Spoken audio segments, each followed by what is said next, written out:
बिस्मिल्लाहिर्रहमानिर्रहीम। दोस्तों अस्सलाम वालेकुम। अशरफ आसमी एडवोकेट को आप यूट्यूब चैनल पर देख रहे हैं। दोस्तों, हवा की बेटी के अनवान से एक सच्ची कहानी आपकी खिदमत में पेश की थी। ये भी एक सच्चा वाक़या है, आपकी खिदमत में पेश कर रहा हूँ। ख्वाब बने कातल, इसका अनवान तजवीज़ किया गया।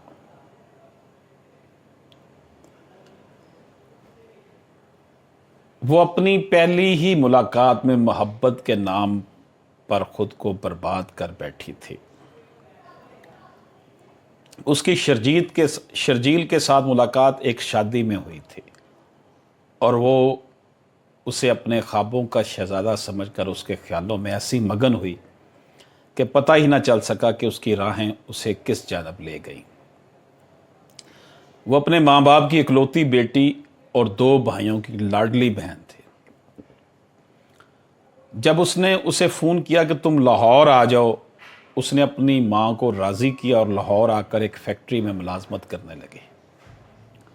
उसने उसे कहा था कि वो एक बड़े हॉस्पिटल में डॉक्टर है।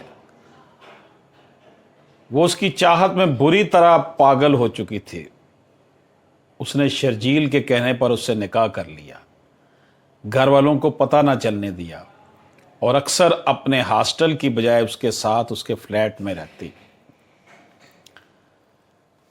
शर्जील ने इस तरह का उस पर मोहब्बत का जादू कर दिया था कि वो दुनिया की खुद को सबसे खुशकिस्मत तरीन औरत ख्याल करने लगी। 1.5 साल शादी को गुजर गया। अब शर्जील का रवैया बदलने लगा।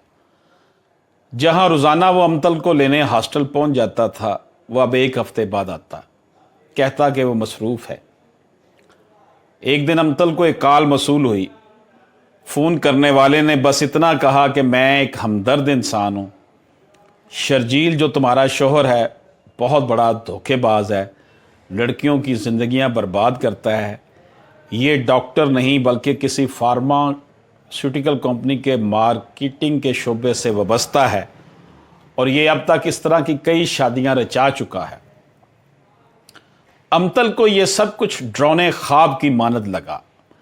शर्जील जब उसे लेने आया तो उसने उसे कहा कि तुम 1.5 साल से कह रहे हो कि तुम्हें मुनासिब वक्त में अपने वालिदैन से मिलाऊंगा, लेकिन तुमने ऐसा क्यों नहीं किया।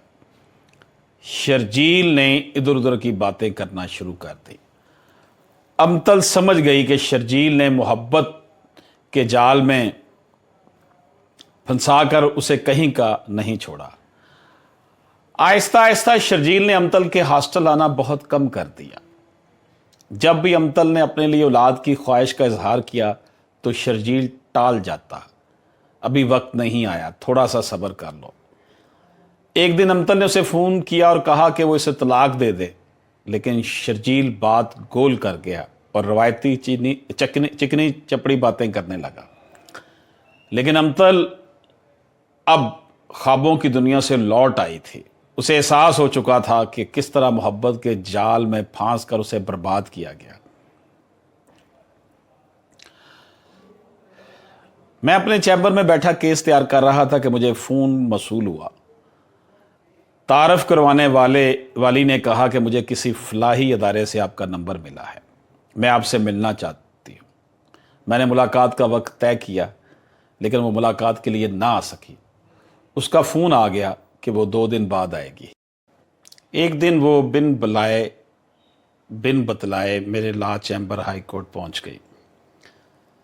मैं चैम्बर में मौजूद नहीं था। मुझे उसका फ़ोन आया कि वकील साहब, मैं अमतल बात कर रही हूँ और आपके चैम्बर में बैठी हूँ। मैंने अपने काम निपटाए और चैम्बर में आ गया। एक कबूल सूरत लड़की पैंट शर्ट पहने बैठी हुई मिली और तारफ़ करवाने पर वही अमतल थी। उसने मुझे अपनी सारी राम कहानी सुनाई। मैंने उससे कहा, तुम अब क्या चाहती हो।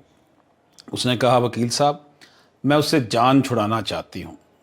मेरे घर वाले दूसरे शहर में रहते हैं। मैंने इस धोखेबाज के लिए अपने वालदैन बल्कि सारी दुनिया को धोखा दिया, लेकिन ख़ुद सबसे बड़ा धोखा मेरे साथ हो गया। अमतल ने मुझे फिर किसी दिन आने का कहकर चली गई। चंद माह के बाद मुझे एक फ़ोन आया कि मैं अमतल का खामन डॉक्टर शर्जील बोल रहा हूँ, उसे समझाएं कि वो मुझसे तलाक ना ले। मैंने कहा अच्छा, मैं देखता हूँ। एक दिन अमतल का फिर फ़ोन आ गया कि वकील साहब मैं आपसे अभी मिलने आ रही हूँ। मैं कोर्ट में ही था, लेकिन अमतल ना आई। 2 घंटे बाद मुझे उसके फ़ोन से कॉल मौसूल हुई कि आप अमतल के क्या लगते हैं। मैंने कहा कि मैं एक वकील हूँ और वो मुझसे कानूनी मामलात में रहनुमाई के लिए 1-2 मरतबा तशरीफ़ लाई थी और आज भी उसने आना था। फ़ोन पर बोलने वाले ने मुझे बताया कि अमतल रक्शे में सवार थी कि रक्शे वाले की टक्कर एक ट्रक से होगी और अमतल की मौत मौका पर ही होगी, क्योंकि आखिरी बार उसने आपको कॉल की थी, इसलिए आपको ही फ़ोन किया गया है।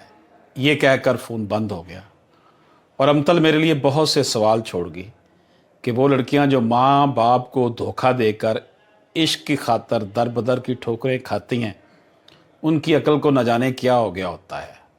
अपने माँ बाप को जीते जी मार देती हैं इस तरह की लड़कियां। दोस्तों, ये एक सच्ची कहानी है। हमारे इर्द गिर्द ऐसी बेशुमार कहानियां हैं।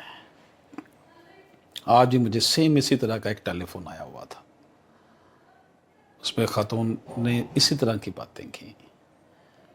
तो खुदारा ये जो सोशल मीडिया और मोबाइल फ़ोन की वजह से जो ये इस तरह ख़ुद सरी करके जो रिश्ते बनाए जाते हैं, उनका जो है वो बड़ा भयानक अंजाम होता है।